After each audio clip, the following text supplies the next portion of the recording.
Welcome to Smart India Hacks and Hardware Edison Round 2. Problem statement number MK93. Under Government of Uttarakhand, we, our team evolvers from Acharya Nagarjuna University, came up with Smart Rescue System using object recognition and UAVs.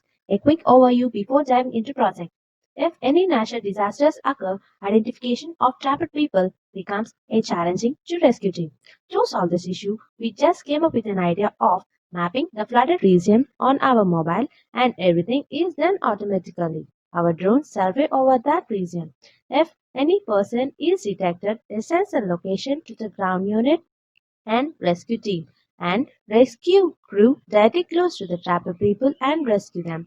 For this project, the main resources we using are highly modified drone with Jetson Nano mounted on it, GSM module, GPS module and mechanism which drops the emergency supplies if necessary. And now let's speak into software implementation. It is Jetson Nanoboard that is connected with PyCam and GSM GPS module using TTL. It is installed with Mint 19.3 and NVIDIA. These are the dataset files required for the recognition.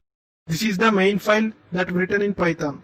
Initially, it loads the dataset, then takes the feed from the FPV and performs the operation frame by frame. It considers only person in the frame. When the person detected, then it calls trigger method that exists in alert ground package. Trigger method calls GPS method to acquire latitude and longitude from the GPS module. Then it invokes send message and send API methods. Those exist in SMS and API package. Send message method sends the latitude and longitude and person count to the specified mobile number in specified format using GSM module. Send API method sends the received parameters to the CloudShip API for data visualization. After performing this, it goes back to the main file. Finally, this is for exiting. Let's execute it. Add the terminal and change the directory. Execute the main.py file. Yeah, it's working. Let's make better GUI for this application using Django. These are the URLs of server, in which home URL is specified in SRS app. When the request made to server, then it redirects to the index.html. It is a web page that includes name and service field. Whenever user submitted, then it sends data to ask method. It receives name and service from the index. After that, it executes main.py file which we had developed before. Let's run the Django server. Open the terminal. Open first project and run the server. Django's server started running. Let's open this. Yeah, it's opened. It is the IP. This is the info related to SRS. Open the project. Finally launch it. Yeah, it is detected me and my friend. Let's verify in the results. It is showing 2 persons detected with the location. We got SMS too. Everything is working fine. Let's mount this module. Now, let's quickly dive into hardware. For our drone, we use 920 kV BLDC motors for high power to carry loads if necessary, and R2Pilot as flight controller, GSM for sending message and to help upload data to cloud, and a GPS module which keeps its connection at least with 5 satellites at any point of time. Initially, we used Raspberry Pi, but later we upgraded to Jetson Nano for high processing power for running machine learning algorithms. We used Sony Lens HD camera for excellent video capturing and high resolution video feed.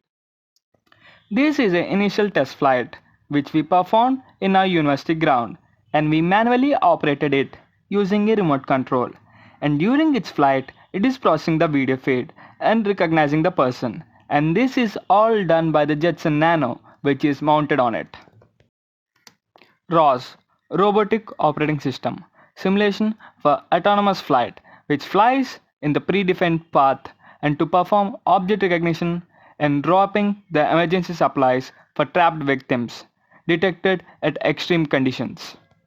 For autonomous flight, we used Q Ground Control app, in which we map the flooded region and set the different parameters for good flight, and we are good to go.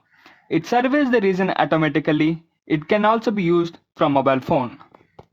This is the final test flight, in which our drone flies autonomously in the mapped region, and if any human is detected, it sends the SMS to the ground team and also uploads the location in the map with number of persons detected at that location. In further development, we are going to use LoRa communication instead of internet and GSM. LoRa used for long-range communications up to 100 kilometers and above also. We are developing an app which receives data from LoRa receiver and point the trapped person location in the map. And this is all done offline. This is very reliable, unlike internet, which will compromise in flight situations. For further details, please visit our blog and GitHub. Thank you.